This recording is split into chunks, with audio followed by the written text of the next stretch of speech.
অসম নাগালেণ্ড সীমান্তৰ খেৰমীয়া অঞ্চলৰ ভৱানীপুৰ কাছজান সমাজ হিতৈষী দেবেন্দৰা সমন্বয়ৰ ক্ষেত্ৰত দ্বিতীয় বাৰ্ষিক ৰাষ্ট্ৰীয় পাদদেশীয় নাট মহোৎসৱৰ বৰ্ণাঢ্য কাৰ্যসূচীৰে লাইখুঁটা স্থাপন কৰা হয়।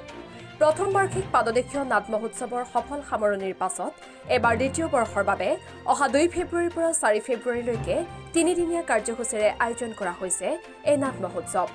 শান্তি সম্প্ৰীতি সমন্বয় ভাতৃত্ববোধ বৰ্তাই ৰখাৰ উদ্দেশ্যে আয়োজন কৰা এই পাদদেশীয় নাট মহোৎসৱত চুবুৰীয়া ৰাজ্য নাগালেণ্ড অৰুণাচলৰ লগতে দেশৰ বহুকেইটা নাট্যদলে নাট প্ৰদৰ্শন কৰিব। বিশিষ্ট শিক্ষাবিদ তথা যোৰহাট মহাবিদ্যালয়ৰ অধ্যক্ষ দেৱব্ৰত শৰ্মাই বন্তি প্ৰজ্বলন কৰি লাইখুঁটা স্থাপন কৰে ৰাষ্ট্ৰীয় পাদদেশীয় নাট মহোৎসৱৰ।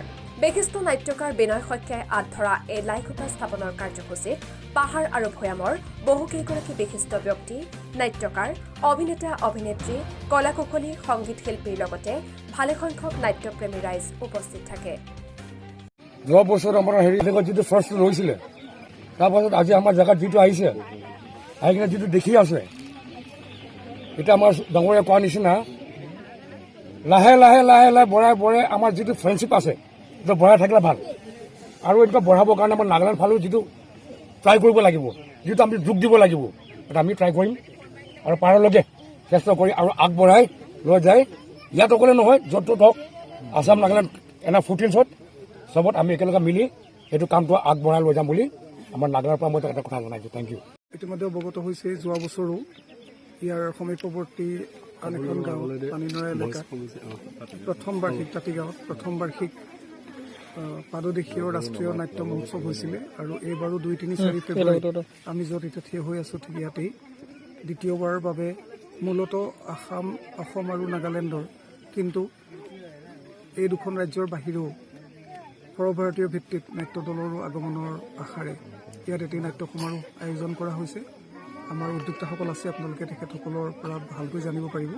কিন্তু ইয়াৰ যিটো প্ৰধান উদ্দেশ্য সেইটো হ'ল যে যাউতিযুগীয়া ঐতিহাসিকভাৱে প্ৰাগৈতিহাসিক কালৰ পৰা সম্প্ৰীতিৰে বাস কৰা মানুহবিলাকৰ মাজত কেতিয়াবা কেতিয়াবা ৰাজনৈতিক পাকচক্ৰই বিষবাষ্প তৈয়াৰ কৰি বিভেদৰ বীজ ৰুই দিয়ে।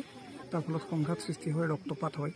তাৰ বিপৰীতে জনসাধাৰণৰ পৰ্যায়ত, তৃণমূল পৰ্যায়ত মানুহৰ মাজত ঐক্য গঢ়ি তোলা যিটো সাংস্কৃতিকভাৱে সম্ভৱ, সেই কামটোকে সম্ভৱ কৰি তুলিবৰ কাৰণে উদ্যোক্তাসকল বিনয় শইকীয়াৰ নেতৃত্বাধীন তেখেতসকলে অহোপুৰুষাৰ্থ কৰিছে। যোৱাবাৰৰ এই নাট্য মহোৎসৱ সফল হৈছে। নাগালেণ্ডৰ পৰাও একাধিক নাট্যদল আহিছিলে।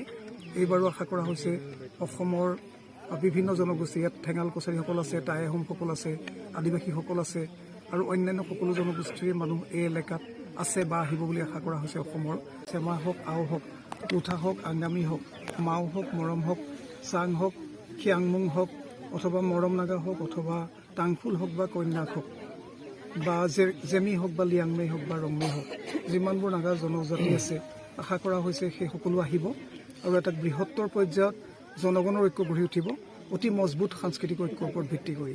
আমি যিটো গদাপানী ডালিমিৰ কাহিনী কওঁ পুৰণি সময়ত, আমি যিটো ইয়াৰু ইংগমৰ কাহিনী কওঁ পৰৱৰ্তী সময়ত, সি আৰু বাস্তৱ হ'ব। মৰিয়নিৰ পৰা ৰাজীৱ কৰ্মকাৰৰ ৰিপৰ্ট, অমৃত নিউজ।